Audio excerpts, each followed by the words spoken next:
자, 이제 HTML에 대해서 한번 다시 보시면 그 HTML의 약자는 이제 하이퍼 텍스트 마크업 랭귀지, 하이퍼 텍스트 마크업 랭귀지 이렇게 돼 있는데, 하이퍼 텍스트라는 것은 쌍방향성 데이터를 가지고 있는 거. 그러니까 사용자가 서버한테 데이터를 보낼 수도 있고, 그 다음에 이제 그 주로 서버에 있는 데이터를 주로 많이 가져와서 보게 되겠죠. 마크업을 한 거예요. 여기 데이터가 많은데 그 중에 요거에 해당되는 것에 이런 걸 어떻게 처리를 하자라고 지정해 놓은 랭귀지다, 언어입니다. 그렇게 하려면 형식에 맞춰야 돼요. 랭귀지니까 형식에 맞춰야 서로 의사소통을 할 수 있다. 아시겠죠? 이렇게 처리할 수 있도록 만드는 것을 이제 HTML이라고 이해합니다. 그래서 브라우저에서 보통 보게 되는데요. 브라우저에서 데이터를 처리해서 사용하는 것을 의미하고, 그 HTML은 한 개의 문서라고 볼 수도 있습니다. 문자열을 저장해놓은 문서, 파일, 또는 데이터만 전달하는 경우도 있습니다. 데이터만 전달을 해도 그 HTML 형식에 맞으면 걔를 처리하게 되죠. 파일로 볼 수도 있고 데이터로 볼 수도 있습니다. 파일인 경우에는 보통 .html 이렇게 붙게 됩니다. .html 이렇게 붙어서 HTML 두 개 있네요. HTML 또는 HTM으로 보시면 됩니다. HTML로 볼 수도 있고 HTM으로 볼 수도 있습니다. 그래서 두 가지 전부 다 잘 처리가 되고요. 이런 경우에는 데이터가 변하지 않는 페이지를 만들 때 사용을 하고요. 그런 걸 정적 페이지라고 얘기를 하죠. 정적 페이지에 해당되는 것을 저희가 이제 써가지고 사용을 할 수 있도록 만들어집니다. 정적 페이지라고 얘기를 할 때 데이터가 변하지 않는 것은 확장명을 .html이나 htm으로 사용을 하셔야 됩니다. 데이터인 경우인데요. 데이터인 경우에는 이제 JSP, .dsp, .asp, .html, php 그 외에 나머지 데이터를 이렇게 볼 수 있는데, 점이 없는 경우도 있습니다. 확장자가 아예 점이 없이 이제 붙어 있는 경우도 있고요. 이렇게 해서 처리를 할 수 있는데, 내가 원하는 데이터들을 만들어서 URL을 만들어서 사용도 할 수 있습니다. 이런 경우에는 데이터가 변해요. 변하는 페이지에 사용하는 것을 얘기를 하고, 이게 데이터가 자꾸 변하니까 동적 페이지라고 얘기하고, 저희가 요거를 데이터 변하는 페이지를 만드는 것을 웹 프로그래밍이라고도 얘기를 합니다. 그 웹 프로그램이라고 얘기를 하면 이제 .jsp, .html, php, .asp 이런 거를 의미하는데, 데이터를 볼 때 결론적으로 최종적으로는 HTML 형식의 데이터 문자열이 필요한 거고요. 걔네들을 브라우저가 해석을 해서 보여주는 역할을 하는 거예요. 그래서 저희가 이 페이지의 내용이 바뀐다 그러면 반드시 JSP, ASP, PHP를 하시는데, 저는 자바 기반이니까 .jsp를 사용할 거예요. 사용하실 거고요. 데이터가 바뀌지 않더라도 여러 데이터를 합쳐서 써야 된다. 이 페이지가 한 개 있는데, 여기 페이지를 해서 조립해 가지고 여기다 끼워 넣기를 하고, 여기 페이지는 여기다 끼워 넣기를 하고, 이렇게 구조를 만들어야 한다. 그래도 이제 JSP로 만드십니다. 아시겠죠? 만들어서 사용하시고, 그냥 HTML로 되어 있는 동적 페이지가 아닌 정적 페이지를 만드는 .html로 되어 있는 데이터도 그냥 JSP로 만들 수 있어요. 그래서 저희가 확장자를 그냥 HTML로 만드시는 것보다 그냥 JSP로 만들어서 이름만 바꿔서 사용하시는 것을 추천을 드립니다. 아시겠죠? 결과는 동일하지만 HTML은 이제 정적 페이지, 데이터가 바뀌지 않습니다. DB랑 연동해야 돼요. 그럼 반드시 JSP로 사용을 하시는 거죠. DB로 연동해서 사용을 하셔야 됩니다. 이렇게 쓰시면 되시겠죠? 그래서 저희는 JSP로 일단 만들어서 쓰실 거고요. 예. 그 다음 페이지 쪽에 보시면 이제 그 HTML 안에는 그 랭귀지에 맞춰가지고 쓰셔야 되는데, 태그라는 걸 쓰세요. 태그 안에 데이터, 여기 물결 표시로 되어 있는 게 데이터인데요. 태그 안에 문자열 데이터를 가지고 있습니다. 이렇게 태그로 쓸 때는 여기 꺽쇠 표시가 시작이 되면 태그로 보시는 거예요. 그래서 얘는 HTML 태그다 라고 읽어줘요. 이렇게 그냥 꺽쇠 표시 다음에 이름이 써져 있고 꺽쇠 표시 닫혀 있는 것을 태그의 시작이라고 얘기하고요. 시작이라고 얘기하고, 슬래시가 이렇게 붙어 있는 것을 태그의 끝이라고 얘기를 합니다.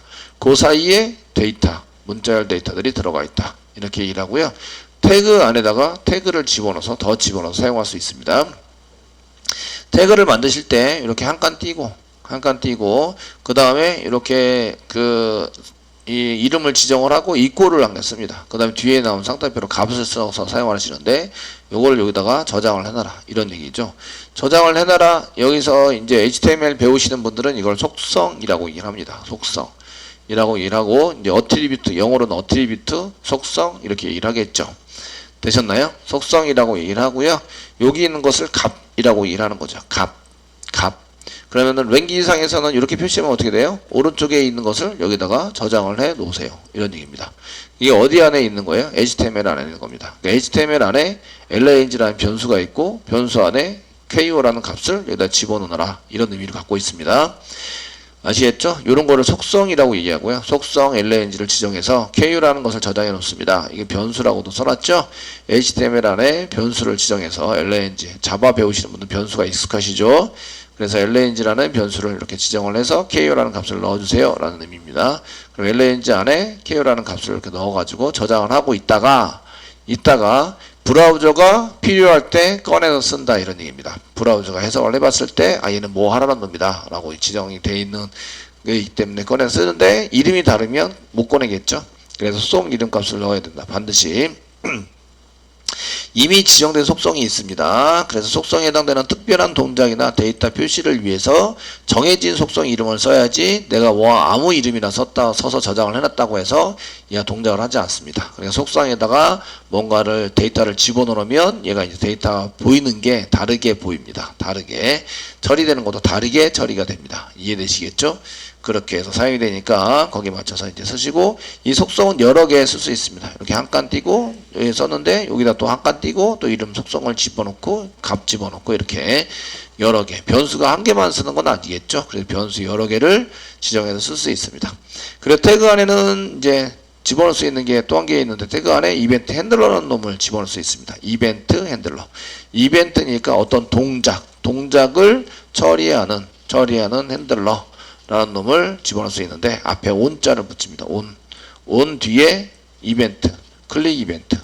이거를 핸들러라고 얘기를 하고요. 태그 안에서만 이렇게 씁니다. 태그 안에 on, 클릭 이벤트가 일어나면 얘를 꺼내서 쓸 거야. 지금 현재는 저장만 합니다. 동작을 시키는 게 아니라 저장만 해놨다가 여기 처리문인데 가로 열고 가로 닫고 여기 썼으면 메소드라고 얘기하죠. 자바에서는 메소드라고 얘기를 하는데 여기서 이제 처리문을 만들어서 쓰시면 저장을 해놨다가 이 클릭을 하면 동작을 한다. 클릭을 하면 걔를 꺼내가지고 정장을 시킬 수 있도록 만듭니다. onClick이라는 게 없으면 동작을 안 하는 거죠.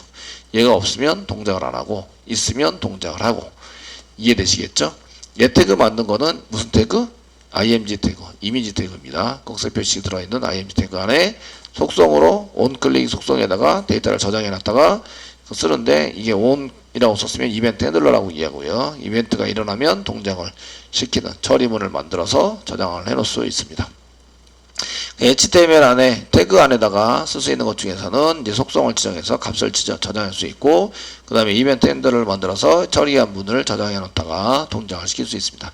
현재 위에서부터 아래로 HTML도 위에서부터 아래로 처리가 되고요. 이렇게 이제 이 꼴이 있으니까 오른쪽 거를 값을 저장만 해놨다가 나중에 화면이 표시됐는데 사용자가 클릭을 한다. 그러면 이제 동작을 시키거나 그 표시할 때 화면에 표시할 때 얘를 이제 사용할 수 있도록 만들어주고 있다는 것을 아시면 되십니다. 그 HTML 구성에 대해서 한번 보시면 HTML 구성은 이제 맨 위에 여기 화면에 쫙 뿌려지는 거를 도큐멘트라고 얘기를 합니다. 전체 도큐멘트. 그래서 이 도큐멘트의 타입이 뭡니다. 지금 HTML입니다. 그럼 독타입이라고 한 개 지정을 하고 이렇게 이제 곡스베이 쓰시고 느낌표 독타입이라고 한 개 쓰시고 도큐멘트에 해당되는 타입은 이렇게 쓰시고 지금 HTML이죠. HTML입니다. 한 칸 띄고네요. 한 칸 띄고 HTML. 독타입은 HTML입니다. 라고 이제 써가지고 HTML5를 지정하는 거죠.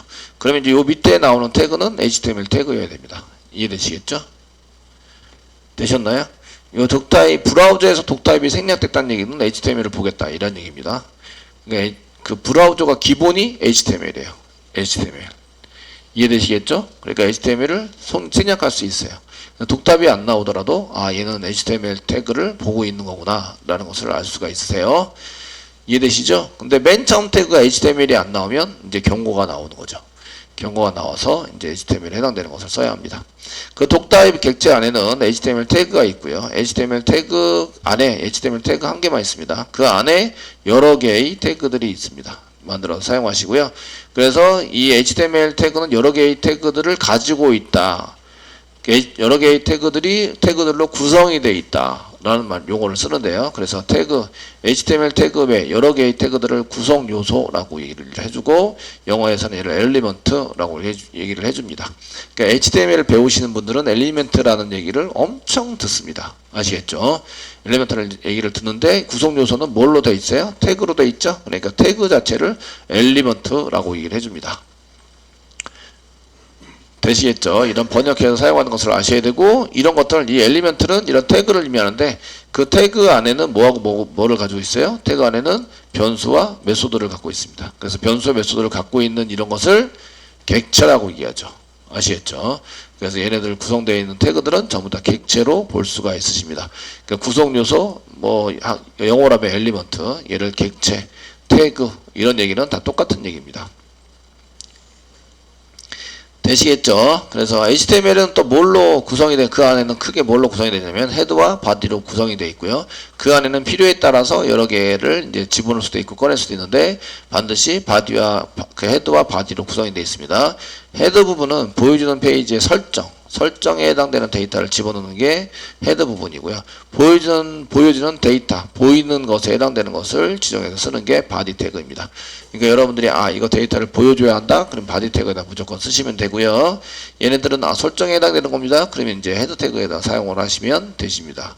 이해되시겠죠? 그렇게 해서 사용할 수 있는 쪽에 해당이 됩니다. 라는 얘기예요.